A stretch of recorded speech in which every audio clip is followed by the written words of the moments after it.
Every so often a game comes out that is either based on a film series or a tie-in game to a new film in that series. These types of games are generally seen as cheap cash grabs by companies to cash in on the hype behind the film. But there are a great amount of instances where these games are respectable games, and in some cases even better than the film they're based on. The greatest example of this was the Wolverine game based on the X-Men Origins Wolverine movie. The movie aimed to show the audience Wolverine's backstory. While the film did have some decent action moments, and Hugh Jackman did the best he could with the okay script, overall the film was entertaining but very lackluster. The video game that was based on the movie turned out to be a surprisingly awesome action-adventure title. The game ended up using the story from the film to better effect than the film did, but the game's story would have been a lot better if it wasn't constrained to follow the events of the film. The gameplay was outstanding. It allowed the player to fully embrace the brutal nature of using Wolverine's claws. You could rip off body parts, and the violence was very satisfying. Raven Software's great quality shined throughout this title, and it's one of the most memorable movie tie-in games. Another studio attempted to do this in 2014 with the Rambo series. The developer opted to take that license and turn it into a rail shooter. Many were not impressed with the provided experience, and some thought that the game was not a good use of the Rambo license. That same developer opted to take another shot at another great film series and turn it into a video game. They wanted to make a Terminator game, and this time they dropped the on-rails experience and focused on delivering a good first-person shooter. Terminator Resistance is one of 2019's surprising games, and one that shooter fans and Terminator fans will enjoy. Ladies and gentlemen, I present to you my review for Terminator Resistance.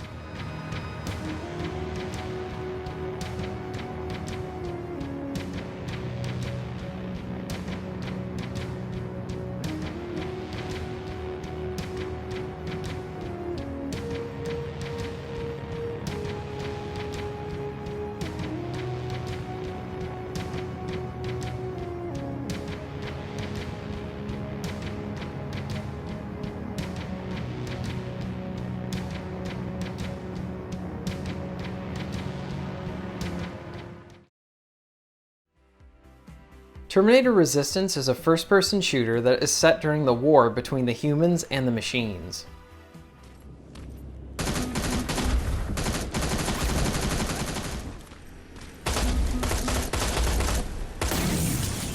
This is a great time to impress me. I think I got one.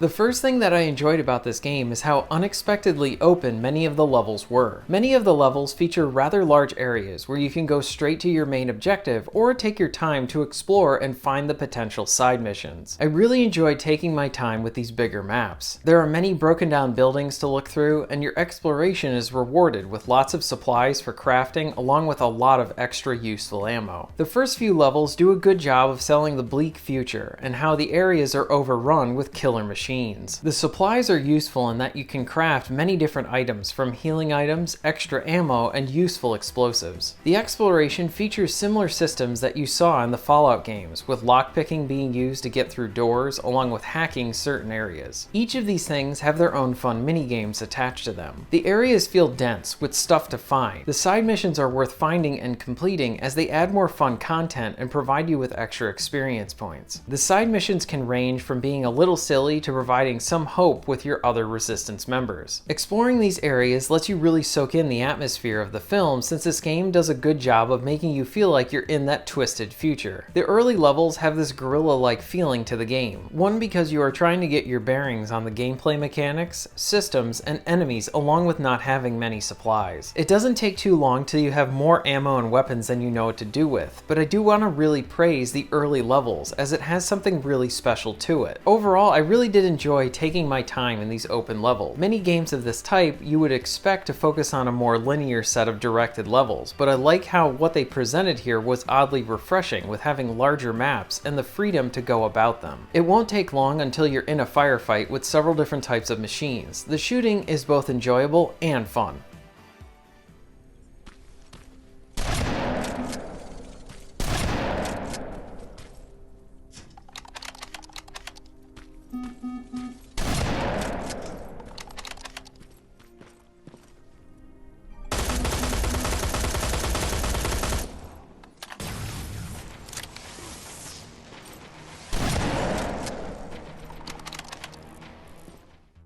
The shooting feels good. You get a nice variety of guns like an assault rifle, shotgun, and many different laser weapons. The enemies are fun to shoot at and come in different varieties. Some will hover, others act as foot soldiers, and some will try to roll into you and blow up. The machines are fun to shoot because the weapons have some nice feedback, with the machines exploding or having some parts of them break off. The game has a similar detection system that is seen in the Far Cry games, and while this game is not a stealth game, there are opportunities to sneak past enemies or find a better vantage point to attack them. As you progress, you will unlock additional items to use, like some of the stims, and one of them even lets you slow down time.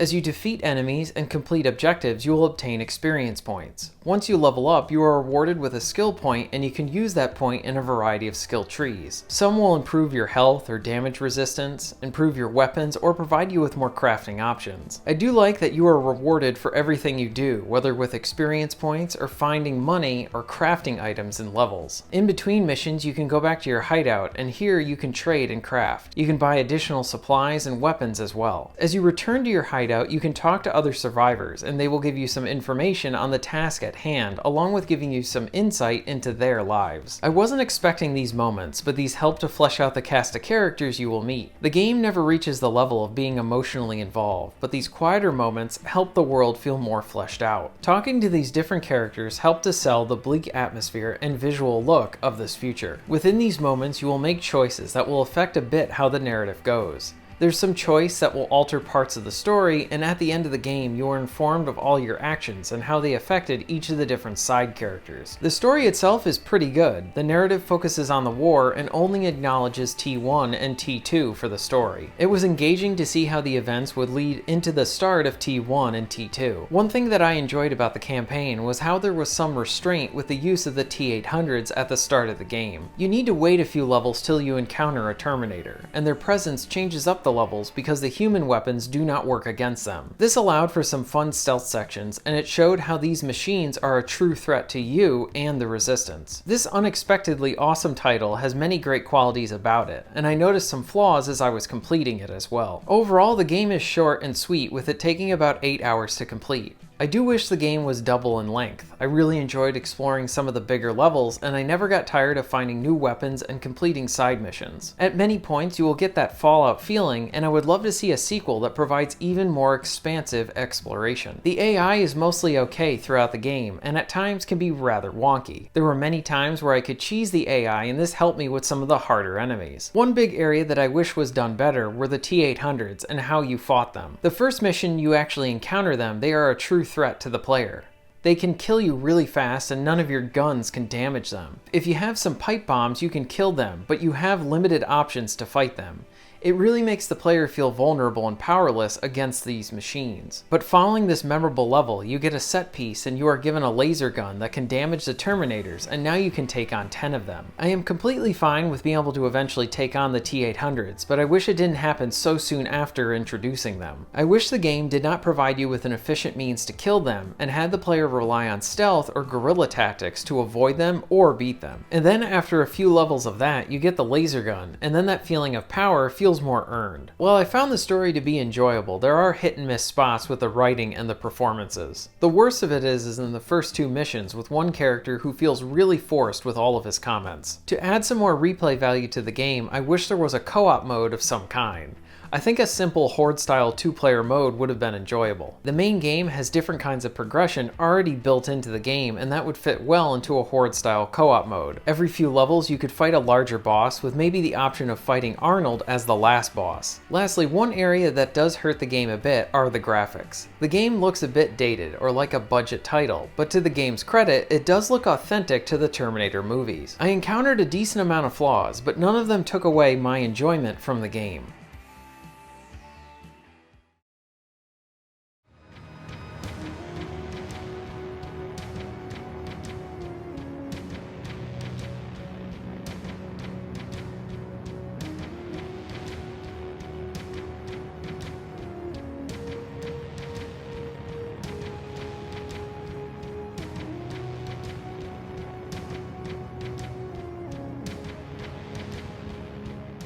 Terminator Resistance is an unexpectedly solid game.